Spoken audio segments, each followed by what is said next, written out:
غوث پاک کہتے ہیں کہ کوئی مجھے مصیبت میں پکارے اللہ اس کی مصیبت دور کر دیتا.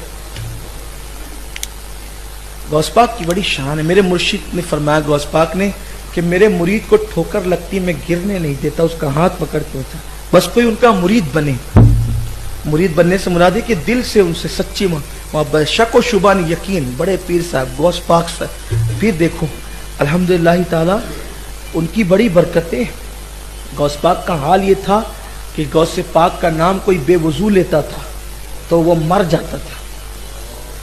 غوث پاک کا نام کوئی بے وضو لیتا تھا تو ہمارے بزرگوں نے یہ بات صوفیہ نے کہی ہے, ممکن ہے آپ اس پہ اعتراض کریں جو بھی ہو, لیکن صوفیہ کہتے ہیں کہ بے وضو کا نام کوئی لے نہیں سکتا تھا, لیکن رسول پاک نے فرمایا عبد القادر میری امت پہ رحم کرو, لوگ اس طرح سے نقصان اٹھائیں. کہا ٹھیک ہے کہ اب نہیں مرے گا, بے غسل اگر وضو بے غسل ناپاکی میں نام لے گا تو اب نہیں مرے گا. لیکن صوفیہ اہل اللہ اب بھی کہتے ہیں اگر ناپاکی میں اب بھی کوئی غوث پاک کا نام لے تو کم سے کم اس کا اتنا نقصان پہنچتا ہے کہ اس کا ایک بال ٹوٹ کر گر جاتا ہے.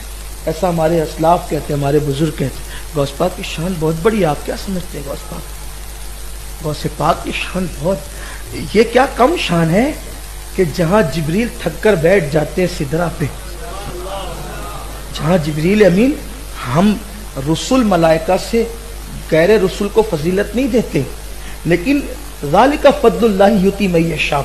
جبریل امین اور کوئی نہ جا سکے وہاں سرکار غوث پاک کی روح رسول اللہ سے ملتی ہے اور کہتی ہے کہ حضور میرے کندھوں پہ قدم رکھے. حضور جو سدرہ سے آگے بڑھے اور قاب قوسین میں پہنچے تو ایک روایت خود امام اہل سنت نے بھی لکھا ہے اس کو کہ رسول پاک نے غوث پاک کے کندھے قدم قاب قوسین پہ رکھا.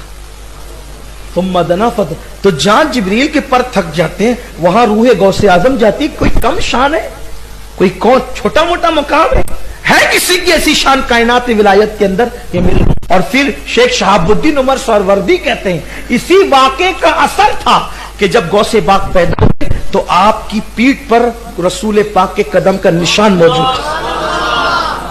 یہ حضور غوث پاک کی شان. رشتہ مضبوط کرو, مصیبتیں نہیں آئے گی, نہیں آئے گی مصیبت. رشتہ اور آئے گی بھی نا تو زیادہ دن تک ٹکے گی نہیں, بھاگے گی. میں ہمارے مرشدان طریقت میں سے ایک بزرگ ہے حضور اچھے میاں مہاریروی, ان کا شعر مجھے بہت اچھا لگتا ہے, مجھے بہت لذت آتی ہے. کہتے غلام غوث اعظم, اس کو یاد کر لو, اگر مصیبت میں پڑو تو مصیبت بھاگ جاتی ہے. غلام غوث اعظم بے کسو مزتر نمی مانن. غلام غوث اعظم بے کسو مزتر مانن شب دیگر نمی مانن. کہتے ہیں غوث پاک کا جو غلام ہے وہ بے کس اور پریشان کبھی نہیں ہوتا, اور اگر ہوتا ہے تو صرف ایک رات کے لیے ہوتا ہے, اس کے بعد پھر کبھی نہیں ہوتا. غلام غوث اعظم بے کسو مزتر نمی مانن, اگر مانن شب دیگر نمی مانن. کتنا پیارا شعر ہے کہ اگر مانن شب دیگر. یہ سب دل کے سودے ہیں, یہ سب دل والے بنو, یقین والے بنو. تو بات چل رہی تھی, بات ختم کرنے لگا ہوں کیونکہ سردی کے دن ہے, اجتماع میں جلدی ختم کرنا ہوتا ہے.